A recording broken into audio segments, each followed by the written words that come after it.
Wabarakatuh. Perkenalkan, nama saya Muhammad Edward Jalfali dengan NIM 2303979 dari kelas 4B Sistem Telekomunikasi. Pada video kali ini saya akan menjelaskan tentang telcocun, yaitu mempresentasikan hasil kajian dan eksperimen dalam membangun model prediksi cun pelanggan. Di video kali ini saya membuatnya sebagai pengganti UTS dari mata kuliah Praktikum Sistem Telekomunikasi 2 yang diampu oleh Bapak Hafian SST MT. Oke, langsung saja ke pembahasan. Oke, di sini dataset yang saya gunakan adalah data pelanggan dari sebuah perusahaan telekomunikasi dengan total 7043 baris data yang masing-masing mewakili satu pelanggan. Setiap baris berisi 21 atribut atau kolom yang mencerminkan informasi pelanggan, seperti jenis layanan yang digunakan, lamanya berlangganan, metode pembayaran, jenis kontrak, dan total biaya yang dikeluarkan. Target dari prediksi ini adalah kolom cun, yaitu apakah pelanggan tersebut tetap menggunakan layanan, no, atau berhenti, yes. Karena hanya ada dua kemungkinan. Ini merupakan kasus klasifikasi biner. Fitur dalam dataset ini terdiri dari 3 jenis utama, yaitu numerik seperti monthly charge dan total charge, kategorikal seperti kontrak dan pay method, dan biner seperti only security dan tech support. Pemahaman awal terhadap jenis data sangat penting untuk menentukan bagaimana kita melakukan pre-processing nantinya, termasuk penanganan data kosong dan transformasi fitur. Kemudian kita akan melakukan eksplorasi data atau EDA. Sebelum model dilatih, tahap eksplorasi data atau EDA dilakukan untuk memperoleh pemahaman visual dan statistik terhadap distribusi dan karakteristik data. Saya memulai eksplorasi dengan histogram dari variabel tenure yang menunjukkan lama pelanggan menggunakan layanan. Dari grafik histogram ini terlihat bahwa banyak pelanggan berhenti dalam masa awal berlangganan, khususnya dalam 5 bulan pertama. Hal ini mengindikasikan bahwa banyak pelanggan cun pada tahap awal yang kemungkinan karena ketidaksesuaian ekspektasi dengan layanan yang diberikan. Selanjutnya, saya memvisualisasikan histogram monthly charge yang memperlihatkan bahwa sebagian besar pelanggan membayar tagihan bulanan dalam kisaran menengah, yaitu antara 50.000 hingga 90.000. Namun, terdapat sebagian kecil pelanggan dengan tagihan yang sangat tinggi, yang mungkin menggunakan layanan tambahan premium. Kemudian, untuk mendeteksi data pencilan atau outlier, saya menggunakan boxplot, khususnya pada kolom total charge. Boxplot ini memberikan gambaran distribusi nilai berdasarkan kuartil dan mengungkap adanya data ekstrim di luar rentang wajar. Hal ini sangat penting karena algoritma KNN bersifat sangat sensitif terhadap outlier. Jika terdapat nilai-nilai ekstrim yang tidak diatasi, maka perhitungan jarak dalam model akan bias dan prediksi bisa meleset. Akhir, saya menggunakan pie-chart untuk melihat distribusi dari target cun. Dari visualisasi ini terlihat bahwa sekitar 26% pelanggan cun, sedangkan 74% pelanggan tetap berlangganan. Ini menunjukkan bahwa data tidak seimbang secara kelas, yang merupakan isu penting dalam klasifikasi. Jika hanya menggunakan akurasi sebagai metrik utama, model bisa tampak bagus hanya karena menebak tidak cun terus-menerus. Oleh karena itu, metrik lain seperti recall, precision, dan F1 score perlu dipertimbangkan dalam evaluasi akhir.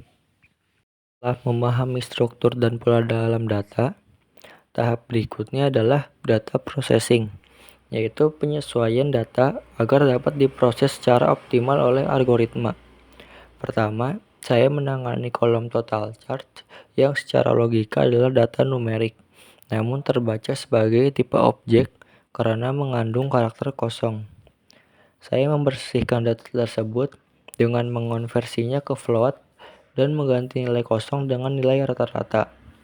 Selanjutnya, saya menghapus kolom customer ID karena bersifat unik dan tidak memberikan informasi prediktif.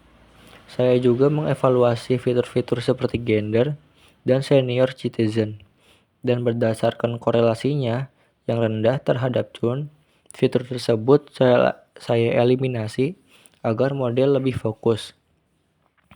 Langkah penting terakhir adalah encoding fitur kategorikal. Karena KNN ini menghitung jarak antar data, maka fitur dengan format teks tidak bisa digunakan langsung. Saya menggunakan label encoder untuk mengubah fitur seperti kontrak, internet service, dan payment method ke dalam representasi numerik. Hasil akhirnya adalah dataset yang bersih, relevan, dan siap digunakan untuk pelatihan model. Kemudian di sini ada model training. Setelah processing selesai, data dibagi menjadi dua bagian, yaitu 70% untuk training dan 30% untuk testing. Tujuan dari pembagian ini adalah untuk menghindari overfitting dan mengukur seberapa baik model dapat menggeneralisasi pada data yang belum pernah dilihat sebelumnya. Model KNN kemudian dilatih dengan berbagai nilai K, dimulai dari nilai default K1. Proses ini dilakukan untuk melihat bagaimana akurasi model berubah tergantung jumlah tetangga yang digunakan dalam klasifikasi. Di sini, saya mencatat akurasi yang dihasilkan untuk setiap nilai K yang diuji. Ini menjadi dasar penting untuk menentukan nilai K yang paling sesuai dan optimal terhadap data kita. Ada tuning hyperparameter. Nilai K dalam algoritma KNN adalah hyperparameter yang sangat berpengaruh terhadap performa model. Oleh karena itu, saya melakukan tuning hyperparameter dengan menguji nilai K dari 1 hingga 20 dan mencatat akurasi yang diperoleh untuk masing-masing nilai. Dari grafik yang dihasilkan, terlihat bahwa nilai K memberikan akurasi tertinggi, yakni 74,82%.